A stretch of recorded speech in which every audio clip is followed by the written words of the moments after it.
황태자라고 불리는 찰스 스펄전 목사님이 있었습니다. 이분이 영국에서 목회할 때 한 청년이 찾아와서 목사님한테 물었습니다. 목사님, 이 세상 가운데서 어디 좋은 교회 없겠습니까? 완벽한 교회 없겠습니까? 제가 교회 다니다 보니까 여러 많은 상처와 아픔들이 너무 많습니다. 정말 서로 사랑하고 하나님 말씀의 진리 위에 서서 복음을 증거할 수 있는 그런 완벽한 교회가 없겠습니까? 그렇게 물었더니 스펄전 목사님이 이렇게 대답했습니다. 아유 젊은이, 나도 아직 완벽한 교회를 만나지 못했다네. 자네가 혹시 돌아다니다가 그런 교회 있으면 나에게 좀 반드시 소개해 주게. 젊은이가 이 유명한 위대한 설교자 이 목사님이 당연히 완벽한 교회를 자기에게 소개해 줄 줄 알았는데 그런 교회가 없다라는, 그리고 자기 보고 그런 교회 찾으면 이야기해 달라는 말을 듣고 실망해서 돌아갔습니다. 그런데 그 돌아가는 젊은이를 향해서 스펄전 목사님이 한마디 더 하는 거예요. 자네 명심하게나 만약에 그런 완벽한 교회를 찾아서 자네가 그 교회를 다닌다면 그 교회는 완벽한 교회가 더 이상은 아니래. 무슨 말입니까? 이 세상에 우리가 생각하는 이상적인 그런 교회가 없다라는 거예요. 우리는 늘 완전한 좀 이상적인 교회를 꿈꾸고 내가 그런 완전한 그리스도인이 되기를 꿈꾸지만 현실은 그렇지 못한 거예요. 이 세상에 모든 교회들 보면 문제가 없는 교회가 없고 거룩한 그리스도인이라고 해서 완전한 그리스도인의 삶을 살아가는 사람은 없다라는 거예요. 하나님 앞에 다 죄인일 수밖에 없다는 거죠. 우리가 초대교회로 돌아가자, 초대교회를 본받자 얘기하는데 우리가 성령의 역사와 기적들의 사람들이 주목하고 집중해 오지만, 그리고 그 교회에 자신의 재산을 팔아서 사람들과 나누는 정말 놀라운 역사가 있지만 그 교회 역시 뭐죠? 문제가 많았습니다. 아나니아와 삽비라의 문제를 우리가 살펴보았고, 오늘 우리가 보게 되는 사도행전 6장에서 나오는 이 구제의 문제가 또 발생하게 되는 것을 보게 됩니다. 인간이 모인 곳에는 뭐죠? 항상 문제가 있는 거라는 거죠. 그래서 완전한 하나님의 나라가 실현되는 것은 이 땅이 아니라 우리가 죽어서 하나님 나라 갈 때 거기서 완전한 하나님의 나라를 보게 되는 거고, 우리는 이 땅을 살면서 뭐죠? 우리의 삶의 영역에서 우리가 할 수 있는 최선을 다해서 하나님의 나라를 이루어가고 하나님의 나라의 시민으로서 살아가는 연습을 하고, 그리고 주님 오셨을 때 완전한 하나님의 나라의 모습을 우리가 보게 된다는 것을 우리가 기억하면 좋겠습니다. 자, 초대교회에 어떤 갈등이 있었냐? 사도행전 6장 좀 길게 썼습니다. 여러분 교재에 초대교회 내에서 히브리파 유대인과 헬라파 유대인의 갈등이라는 것 한번 같이 한번 읽어보겠습니다. 시작. 초대교회 내에서 히브리파 유대인과 헬라파 유대인 사이에 갈등이 발생했다. 히브리파 유대인은 히브리어를 사용했고 헬라파 유대인은 그리스어를 사용했다. 헬라파 유대인, 특히 과부들이 매일 구제에서 소외되면서 원망과 불평이 생겨났다. 이에 사도들은 말씀 전파에 집중하기 위해 성령과 지혜가 충만하며 칭찬받는 사람 7을 택하여 구제 사역을 맡기기로 했다. 흥미롭게도 선출된 7 집사의 이름은 모두 헬라식 이름이었다. 이 결정은 초대교회 성도들이 갈등 속에서도 예수 그리스도의 증인으로서의 삶을 살았음을 보여준다. 교회는 세상과 달리 겸손과 사랑, 하나됨의 모습을 통해 예수 그리스도의 증인으로서의 삶을 나타내야 한다.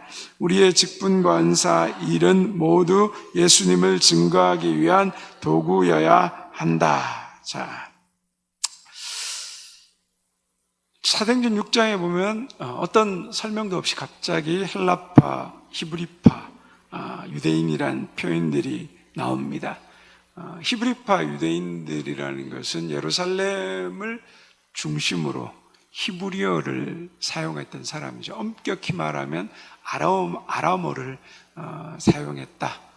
이런 이야기를 합니다. 시리아 계통의 바벨론과 아수르가 점령하고 그 세력을 떨쳤던 그 시대에, 예수님 시대에도 그래서 아람어를 사용했다 그러죠. 히브리어는 후대 나중에 성경과 이런 내용들을 하기 위해서 좀 그렇게 사용되었는데, 공용어는 그런 어떤 아람어였다라는 이야기를 합니다. 그리고 헬라파 유대인들이 있는데 이들이 뭐죠? 그리스어를 사용했다는 거죠. 이게 다 역사적 배경이 있는 거죠. 솔로몬 아들 르호보암 때 이스라엘이 어떻게 됩니까? 남유다와 북이스라엘로 두 왕국으로 갈려지게 됩니다. 남유다, 북이스라엘은 뭐죠? 주전 722년에 아수르에게 멸망당해서 포로로 끌려가고, 그리고 주전 586년에 남유다는 바벨론 왕국에 멸망되어서 또 포로로 끌려가는 그러한 일들이 생기게 됩니다. 그 과정에서 유대인들이 뭐죠? 전 세계로 포로로 끌려가서 흩어지게 되죠. 그래서 디아스포라, 흩어진 유대인들이 생기게 됩니다. 나라를 잃고. 그리고 이 유대 땅에 남아있는 사람들은 가장 가난하고 무식하고 어떤 일들을 행하기에는 마땅한 그런 바닥에 있는 사람들을 남겨두게 되죠. 그런데 주전 300년에 또 이 로마가 전 세계를 통일하면서 또 헬라어가 또 공용으로 사용되는 그런 시대에 또 이르게 됩니다. 그러면서 흩어져 있던 디아스포라 유대인들 중에 자기가 죽기 전에 자기 고향 땅에 돌아와서 묻히고 죽고 싶은 사람들이 생겨나게 된 거죠. 우리나라도 여러 가지 이유로 인해서 해외로 흩어진 디아스포라 코리안들이 많이 있죠. 그분들의 마지막 소원이 뭐예요? 자기 고향 땅에 돌아와서 묻히고 싶은 거죠. 특별히 이북에 고향이 있는 분들은 마지막 소원이 뭐죠? 내 고향 땅 한번 밟아보는 거잖아요. 그래서 지금 보면 우리 해외 교포들 중에 미국, 호주, 전 세계에 흩어져 있는 교포들이 나이 들어서 이제 대한민국이 미국에 사는 것만큼 이제 그렇게 뭐죠? 잘 사는 나라가 되어서 굉장히 많이 들어오고 있습니다. 미국 시민권을 포기하기도 하고 또 이중 국적을 가지고 우리나라 들어와서 지금 살고 있거든요. 자기 고향 땅을 찾아가기도 하고, 때로는 많지 않은 또 실버타운에 들어와서 사는 사람들이 굉장히 생각보다 많이 있습니다. 그만큼 살기 좋아진 거죠. 흩어져 있던 유대인들이 자기 나라로 돌아와서 사는데 그 사람들이 뭐죠? 모국어를 다 잊어버린 거예요. 히브리어를. 그래서 흩어진 나라에서 그 지역의 방언도 사용하지만 그때 당시에 세계 공통어였던 헬라어를 사용하는 사람들이죠. 그 사람들이 들어와서 뭐죠? 헬라파 유대인들이 된 거예요. 근데 예루살렘을 떠나지 않고 예루살렘에서 계속 남아있던 사람들은 뭐죠? 히브리어를 사용하고 히브리파 유대인들이 되어 있는 거죠. 그래서 기득권 세력은 누구예요? 히브리파 유대인들이고, 헬라파 유대인들은 외부에서 유입된 거죠. 근데 들어와서 사는데 오랫동안 고향을 떠나 살다 보니까 아는 친척 있을까요? 없을까요? 없죠. 해외에서 들어오다 보니까 이제 다 죽고 없는 거예요. 그래서 돌아와다 보니까 남편이 또 그 땅에서 죽고 홀로 과부로 남은 사람들이 많은 거예요. 과부로 산다는 건 이 시대 당시에 굉장히 어려운, 돌봄이 빠지면 살아갈 수 없는 사람들. 그래서 교회에서 뭐죠? 그 사람들을 구제하는 일에 힘썼어요. 히브리파 과부도 힘쓰고 헬라파 과부도 돕는 일에 힘썼어요. 근데 문제는 뭐죠? 히브리파 중심으로 예루살렘의 성전이 운영되다 보니까 해외에서 들어온 헬라파 과부들을 다 챙기지 못하는 거예요. 다 모르니까 이 사람들이 어떤 사람들이지. 그러다 보니까 뭐죠? 구제하는 명단에서 헬라파 과부들이 빠지는 거예요. 그러니까 먹고 살기가 힘들어지잖아요. 예루살렘에 우리가 성경에 보면 교회에 3,000명, 5,000명 막 회심하잖아요. 엄청나게 불어난 숫자들이니까 다 파악이 안 되는데 그 가운데서도 뭐죠? 헬라파 과부들이 샥 빠지는 거예요. 그러니까 불평과 원망이 생기는 거죠. 그 이야기를 듣게 된 사도들이 어떻게 합니까? 우리가 구제하는 일에 우리가 부름받은 사람이 아니고 우리는 말씀과 기도에 부름받은 사람들인데 우리가 구제하는 일을 하다 보니까 이런 실수가 생겼구나. 그래서 누구를 뽑으라고요? 성령이 충만한 사람, 칭찬받는 7사람을 뽑으라 그러죠. 자, 그래서 6장 5절에 뽑힌 사람들의 명단이 나오는데 여러분 거기 한번 명단 한번 같이 한번 읽어볼까요? 시작. 온 무리가 이 말을 하여 믿음과 성령이 충만한 사람 스데반과 또 빌립과 브로고르와 니가노르와 디몬과 바메나와 유대계에 입교했던 안디옥 사람 니골라를 택하였다 했죠. 7사람을 택하여 세웠는데 우리는 이걸 읽어도 이게 뭐 히브리 말인지 헬라 말인지 잘 모르는데 성경학자들이 보니까 이 7집사의 이름이 뭐죠? 다 헬라파야, 사람. 헬라어 이름을 가지고 있는 사람이라는 거예요. 문제를 어떻게 해결하고 있어요? 헬라파 과부들이 구제에 빠진 거에 대해서 뭐죠? 불평하고 원망하고 이거 시정해달라고 했잖아요. 근데 투표하면 메인은 누구예요? 히브리파 사람들이잖아요. 그러니까 어떻게 합니까? 헬라파에서 문제 제기를 했으니까 헬라파 과부들을 잘 아는 헬라파 유대인들을 뽑아서 헬라파 과부들 그 명단에서 빠지지 않도록 만들어가는 거예요. 이게 아주 놀라운 거죠. 누군가가 자기의 기득권을 가지고 있으면 그 기득권을 잃지 않으려고 하는 게 인간의 본성이죠. 지키려고 하고. 그러다 보니까 뭐죠? 욕심이 생기고 싸움이 나는데 초대교회도 뭐죠? 문제가 일어났지만 그 문제를 해결하는 방식이 어때요? 그 문제를 제기한 상대방의 입장에서 그 일을 해결해 가고 있다는 것을 우리가 보게 됩니다. 이 결정이 우리에게 보여주는 건 뭐죠? 인간 사는 세상이라면 뭐죠? 문제와 갈등이 있습니다. 교회에도 마찬가지로 문제와 갈등이 있는 거죠. 그러니까 교회와 성도 가운데서도 문제와 갈등이 당연히 일어날 수 있는 거예요. 죄인이니까. 죄인이 모여 있으니까, 사람들이 모여 있으니까 일어나는데 그 문제와 갈등을 뭐죠?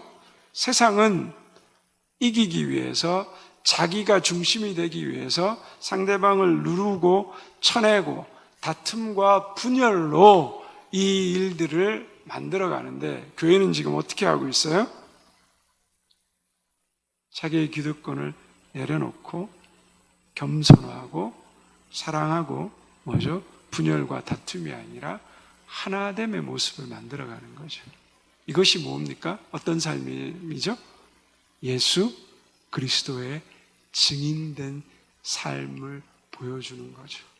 똑같이 세상은 경쟁에서 뭐죠? 이기려고 하고 세상은 남한테 자신의 약점을 보이지 않으려고 하고 기득권을 내려놓지 않으려고 하고 움켜쥐려고 하고 욕심을 부려가는데 교회는 그러한 똑같은 문제와 갈등의 상황 속에서 뭐죠?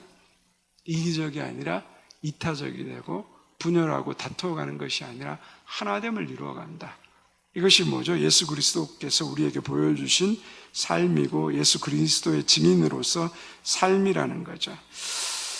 교회가 구제하는 것 굉장히 중요하죠. 그런데 이 구제라는 것은 뭐죠? 신앙의 본질의 한 부분일 뿐이에요. 근데 자꾸 많은 교회들이 우리는 뭐 몇 선교사를 파송하고 뭐 몇 교회를 세우고 뭐 교회 예산의 40%를 뭐 구제하는 일에 쓰고 뭐 좋은 일이죠. 근데 그거는 뭐죠? 우리의 본질이 아니에요. 한 부분이에요. 그리스도인이 도덕적이고 윤리적으로 산다는 것은 그리고 선행을 한다는 것은 뭐죠? 그게 전체가 아니에요. 부분이에요. 신앙의 삶에서 해야 될 부분이에요. 중요한 본질은 뭐예요? 내 삶의 전체 모습을 통하여서 내 삶에서 뭐죠? 예수 그리스도의 증인으로 살아가야 되는 거죠. 내 삶의 전체가 예수 그리스도의 증인으로 살아가야 되는데, 구제하고 선행하는 것으로서 내 삶을 예수 그리스도의 증인으로 살아가는 명분으로 끝내버리면 안 된다는 거예요. 그거는 일부분이라는 거죠. 다시 말하면 하나님을 믿는 사람으로 동일한 환경과 고난과 문제에 살면서도 세상과 구별되는 예수 그리스도의 증인으로서의 삶의 기준과 방법과 가치를 담아내서 우리가 살아가야 된다는 거예요. 내 삶 전체를 뭐죠? 예수 그리스도의 증인으로 사는 삶, 그 삶을 살아야 된다는 겁니다.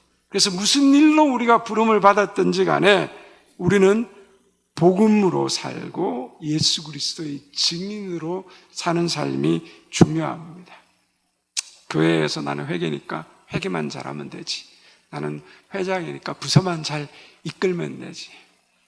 나는 사업하니까 돈만 잘 벌면 되지. 이게 아니라는 거죠. 하나님께서 각 사람에게 은사를 주시고 부름받은 직분을 주신 이유는 분명하다는 거예요. 어떤 영역에 있든지 그 일을 잘하는 기능의 사람이 아니라 내 삶을 통하여서 뭐죠?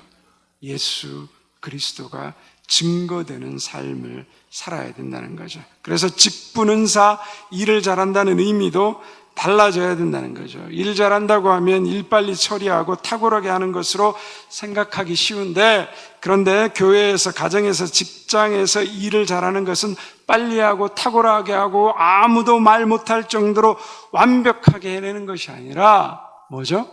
그 일을 통하여서 예수 그리스도를 드러내는 것이 되어야 되는 겁니다.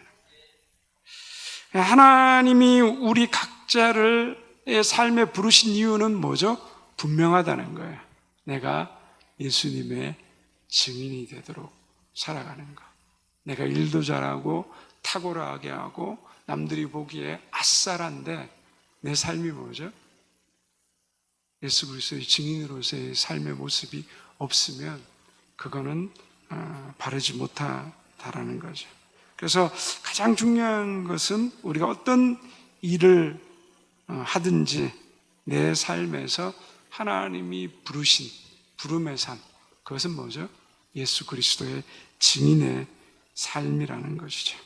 그래서 우리가 어떤 일을 하든지 어떤 자리에 있든지 무엇을 하든지 탁월함, 능숙함 이거 있으면 좋겠죠. 그러나 예수 그리스도의 증인됨의 삶을 잊어버리면 안 된다는 거죠. 그래서 일만 남고 예수님 없고 나는 없고 일만 남는 인생이 되면 안 된다라는 것을 성경은 우리에게 말하고 있습니다. 자, 그러면서 이제 헬라파 유대, 히브리파 유대인의 갈등들이 봉합되고 예수 그리스도의 증인으로서의 삶을 확고히 세워가자 교회가 더욱더 부흥하고 역사되기 시작합니다.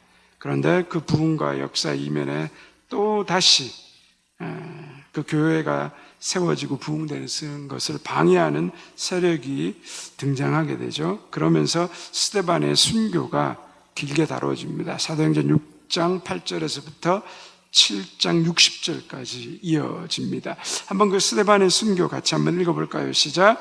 초대교회는 문제를 해결하며 더욱 부흥했고 사도들과 새로 세워진 일꾼들을 통해 하나님 나라가 확장되었다.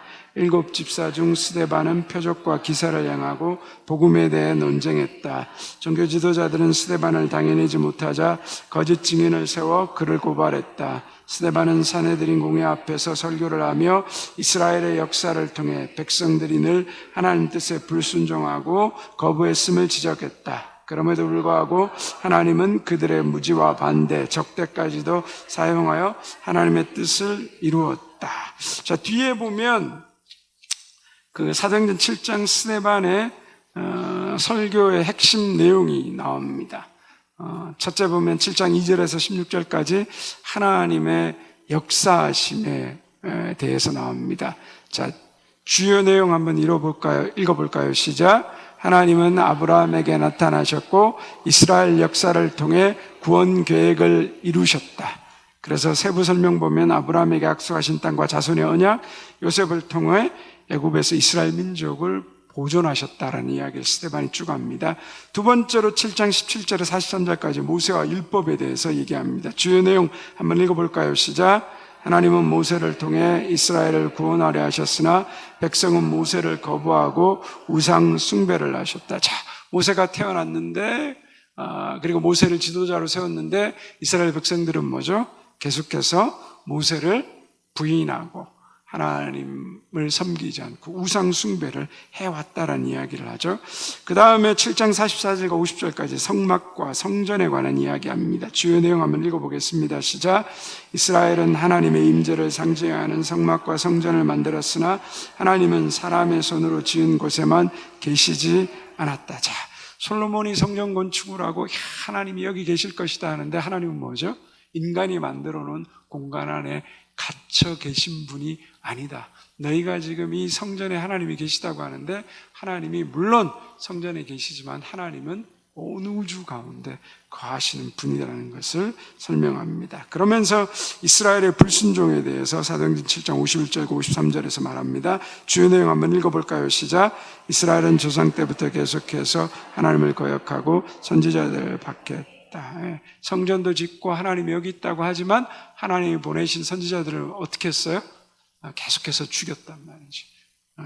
그 죽음이 어디로 갑니까? 예수 그리스도를 마지막 배척하는 데까지 간다는 거예요. 주요 내용 한번 읽어볼까요? 시작. 이스라엘은 결국 예수님을 배척하고 죽임으로써 하나님의 구원 계획을 완성하셨다. 스데반은 이들의 강팍함을 지적하며 순교한다. 자, 예수님을 죽이고 배척했는데 뭐라고 말해요? 하나님은 구원 계획을 완성하셨다라고 얘기하죠. 자, 우리의 포인트가 이제 여기 있는 겁니다. 자, 스데반이 선조인 아브라함부터 쭉 이로 이야기하면서 솔로몬이 지은 성전까지 언급합니다. 그 모든 내용에 나열하고 있는 스데반 설교의 공통점은 이스라엘이 늘 하나님의 일에 순종하지 않고 뭐죠? 반대해왔다는 거예요. 거부해왔다는 거예요. 스데반이 이 말을 하는 의미는 지금 너희가 예수님을 죽인 것과 나를 반대하는 것, 그것이 다르지 않다는 거예요. 동일한 선상이 있다는 거예요. 자, 그 대표적인 예 한 두 가지만 보겠습니다. 모세, 사도행전 7장 9절의 말씀 한번 같이 한번 읽어볼까요? 시작. 여러 조상이 요셉을 시기하여 애굽에 팔았더니 하나님이 그와 함께 계셔. 자, 요셉의 형들이 뭐죠? 요셉을 애굽에 팔았다라고 얘기하죠. 근데 애굽에 간 요셉은 총리가 되어서 이스라엘 민족이 기근 때 전 세계를 구원하고 또 요셉을 통하여서 이집트로 초대받은 이스라엘 백성들이 그곳에서 400년을 머물면서 민족으로 성장되는 역사를 이루어냈다는 거죠. 자, 그런데 그것이 유대인들의 조상들이, 야곱의 형제들이 믿음으로 순종해서 일어난 일이 아니라 뭐예요? 요셉을 시기하고 팔아먹었는데, 시기하고 팔아먹은 일로 뭐죠? 하나님은 놀라운 역사를 이루셨다라는 거예요. 그게 스데반이 요셉에 대해서 이야기하는 거죠. 자, 두 번째로 모세에 관한 이야기가 나옵니다. 모세는 물에 버려졌죠. 그리고 건져졌죠. 나중에 자기가 히브리 사람인 줄 알고 동족 편을 들었습니다. 그런데 사람들이 어떻게 해요? 누가 너를 우리의 지도자와 감독관으로 세웠냐? 모세를 인정하지 않습니다. 사도행전 7장 27절과 39절의 말씀 같이 함께 읽어볼게요. 시작. 그 동물을 해치는 사람이 모세를 밀어뜨려 이르되 누가 너를 관리와 재판장으로 우리 위에 세웠느냐? 39절입니다. 우리 조상들이 모세에게 복종하지 아니하고자 하여 거절하며 그 마음이 도리어 애굽으로 향함. 자, 모세는 이스라엘 백성들을 구원하기 위해서 하나님이 세우신 사람이었습니다. 근데 이스라엘 백성들이 어떻게 했어요? 모세를 반대하고 거부하고 하나님의 일하심을 거절했습니다. 급기야는 광야에서 뭐죠? 금송아지까지 만들어내죠. 그런데 하나님이 세우신 모세를 거절하고 적대하고 죽이려고까지 했는데 하나님은 어떻게 하셨어요?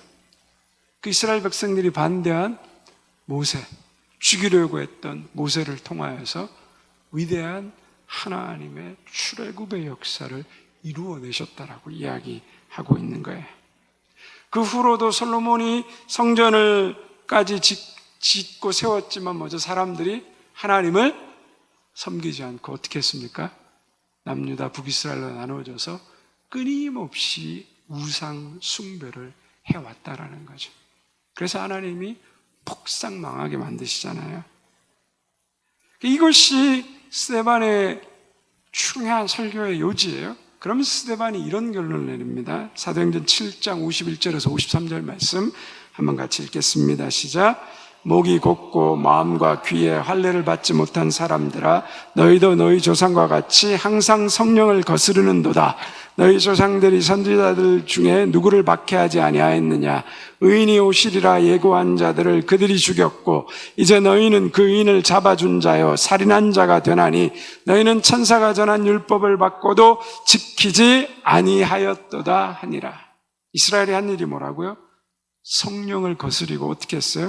선지자들을 박해하고 죽였다는 거예요. 결국에는 선지자들이 말한 오시기로 예언된 예수 그리스도까지 뭐죠?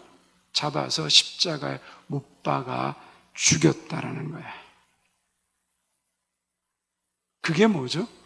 이스라엘이 지금까지 한 일이라는 거죠. 자, 여러분, 이 정도 되면 어떻게 해야 됩니까? 이런 민족은? 별로 생각이 없으신가 보시. 그죠? 남의 자식이 이런 자식이 있다 그러면 어떻게 합니까? 아주 그냥 싹 죽여야죠, 그죠? 싹 죽여야 됩니다. 근데 하나님은 어떻게 하고 계시다고요? 하나님은 어떻게 하시다고요? 하나님은 우리의 순종과 충성으로만 일하시는 것이 아니라 우리의 무지와 반대와 거부에도 불구하고 어떻게 하셨다고요? 하나님의 일을 행하셨다는 거예요. 이스라엘은 구원받을 만한 일을 하지 않았다는 거예요. 오히려 하나님이 보내신 메시아를 십자가에 못 박아 죽였다니까요. 예수님을 죽였다는 거예요. 그 적대에도 불구하고 뭐죠? 하나님의 뜻을 이루었다는 거죠. 예수님은 십자가에 못 박혀 죽으셨지만 부활하셔서 어떻게 해요? 하나님의 뜻을 이루셨다는 겁니다.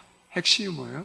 세상이 하나님의 일을 반대할 수 없다라는 거예요.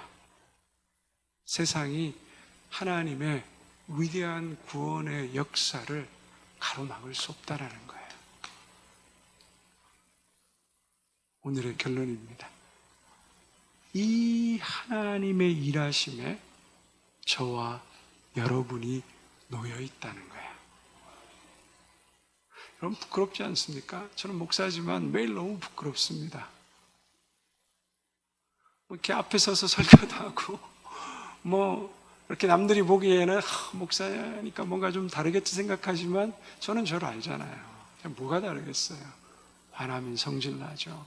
꼴 보기 싫으면 저도 막 분노하죠. 또 때로는 나가서 거짓말도 하고 때로는 여러 가지 제 안의 연약함 때문에 무너지기도 하고 죄 가운데 있기도 하고 형편없어요. 그래서 실은 앞에 서서 말씀을 전하는 것도 실은 부끄러울 때가 많고 참 고개 들지 못할 만큼의 그런 수치함이 제 안에 있을 때도 굉장히 많습니다. 그런데 하나님은 어떻게 하셔요? 이런 모자라고 이런 부족하고 이런 연약한 자를 통하여서 뭐죠? 하나님의 일을 행하고 계시다는 거예요. 왜 그렇습니까? 하나님과 우리가 뭐죠?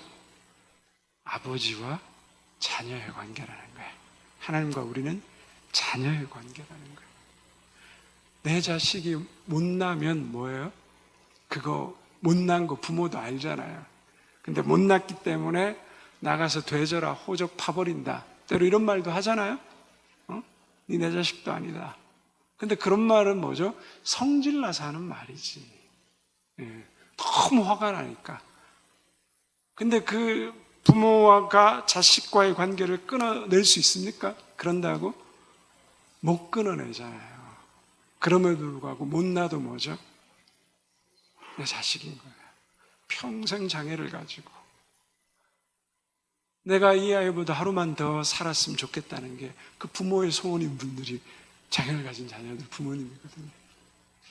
아무것도 해준 게 없어요. 평생 부모가 뒷바라지하고 수고하고 눈물을 흘리고 애쓰고 근데도 뭐죠? 그 자녀가 내 자녀이기 때문에 품고 사랑하고 내가 그 아이보다 하루라도 더 살면 좋겠다. 그게 부모의 마음인 거예요. 근데 자식은 그거 잘 몰라요. 모르잖아요. 부모 마음 모르잖아요. 근데 뭐예요? 부모는 그 아이가 끝까지 여기에 이룰 수 있도록 도와주고 기도하고 기다려주고 인내하고 참아주는 거죠. 하나님이 우리의 인생이 하나님의 영광이 되게 만드신대요. 우리는 뭐 이렇게 하나님 앞에 그럴 만한 자격이 없는데 하나님 뭐예요? 우리의 아버지 되시기 때문에 우리는 하나님의 자녀되기 때문에 우리가 못나고 넘어지고 실패하고 오늘도 악쓰고 소리 지르고 도대체 부모님 마음에 드는 하나님 아버지 마음에 드는 일을 별로 한 게 없어. 한 게. 근데 하나님 어떻게 해요? 내 자녀니까 믿어주고 기다려주고 인내하고 사랑하고 궁극적으로 뭐죠? 우리를 하나님의 영광이 되는 인생으로까지 하나님이 인도하신다는 거죠. 이게 스데반이 이스라엘의 아브라함부터 시작해서 쭉 역사를 이야기하면서 우리에게 하는 말이에요. 하나님은 우리의 충성됨, 우리의 비겁함, 우리의 최선, 우리의 억울함 이 모두를 가지고 뭐죠? 일하신다는 거예요. 자녀의 잘난 것뿐만 아니라 못난 것까지도 그 부모가 다 품고 그 자녀를 아끼고 사랑하듯이 탕자가 재산을 다 소비하고 왔는데 세상 같으면 다 갖다가 버리고 내쳐버릴 텐데 뭐죠? 버선발로 부모는 달려나가잖아요. 그게 자녀로서 가질 수 있는 특권이고 그게 자녀로서 가질 수 있는 은혜와 기쁨이잖아요. 그래서 우리는 살다 보면 뭐죠? 기죽을 때도 있고 또 잘할 때도 있죠. 근데 잘했다고 뭐죠? 자랑할 게 없어요. 그게 나로부터 나온 게 아닌 걸 알기 때문에. 못했다고 그래서 너무 기죽을 필요 없어요. 기다려주시고 인내하시는 하나님 아버지가 있기 때문에. 제가 마지막으로 오늘 있었던 이야기 하나 하고 마치겠습니다. 제가 거의 잘 하지 않는데 간만에 아침에 설거지를 좀 했습니다. 그리고 아내가 좀 병원 갈 일이 있어서 병원에 갔어요. 설거지를 하다가 간만에 집안을 살피다 보니까 이 전기밥솥이 꽂혀 있는 코드가 꼽혀 있더라고요. 그래서 전기를 낭비하면 안 되지. 그리고 전기를 다 껐어요. 점심시간에 이제 밥 먹을 때 돼가지고 집에 갔는데 제 아내가 저보고 밥솥에 밥을 퍼서 밥을 좀 식탁 위에 놔달라는 거죠. 다 차려놓고. 그래서 제가 밥솥 뚜껑을 딱 열었는데 어떤 일이 있었을까요? 잘 아시네요. 밥 열었는데 밥이 하나도 안 됐고 물과 이 밥과 콩이 그대로 물 위에 둥둥 떠 있는 거예요. 밥이 하나도 안 됐는데 어떻게 된 일이야? 그때 아내가 저한테 당신 무슨 짓 했냐고. 무슨 짓을 하고요? 난 아무 한 짓도 없는데 당신이 밥솥을 이거를 안 눌렀나 보지. 눌른 줄 착각했나 보지. 그래서 얘기를 해보니까 뭐죠? 아내가 병원 가면서 밥솥을 눌러놓고 이렇게 밥이 되도록 했는데 저는 뭐죠? 더 간만에 제가 뭐 좀 해보겠다고 전원을 탁 꺼버린 거예요. 밥이 그래서 뭐죠? 전기가 돌았다 그냥 나가버린 거예요. 제가 어떻게 됐겠습니까? 무지 욕을 먹었습니다. 시키지도 않는 짓 해가지고 또 평소에 안 하다가 오늘따라 왜 그랬냐고. 제가 밥을 얻어 먹을 수 있는 형편입니까? 아닙니까? 밥을 얻어 먹을 수 있는 형편이 아니죠. 근데 우리 인자하신 부인께서 그렇게 저를 보면서 열불내 하시면서 냉장고에 냉동밥을 꺼내서 밥을 데워서 먹여주시더라고요. 제가 그러면서 오늘 이 사도행전 말씀이 생각났습니다. 사고치고 받을 자격이 없는데 그래도 불쌍히 여겨서 밥 해가지고 먹고 살아가도록 만들어주는 은혜. 저와 여러분이 이러한 하나님의 놀라운 은혜 가운데 있습니다. 여러분 너무 기죽지 마십시오. 우리가 부모된 자라면 자녀를 어떻게 대하는 것을 아는 것처럼 하나님의 자녀이기 때문에 우리가 잘못하고 실수하고 죄에 대해서 책임은 져야 되겠지만 그러나 하나님은 부모와 자녀됨의 관계를 끊어내지 않습니다.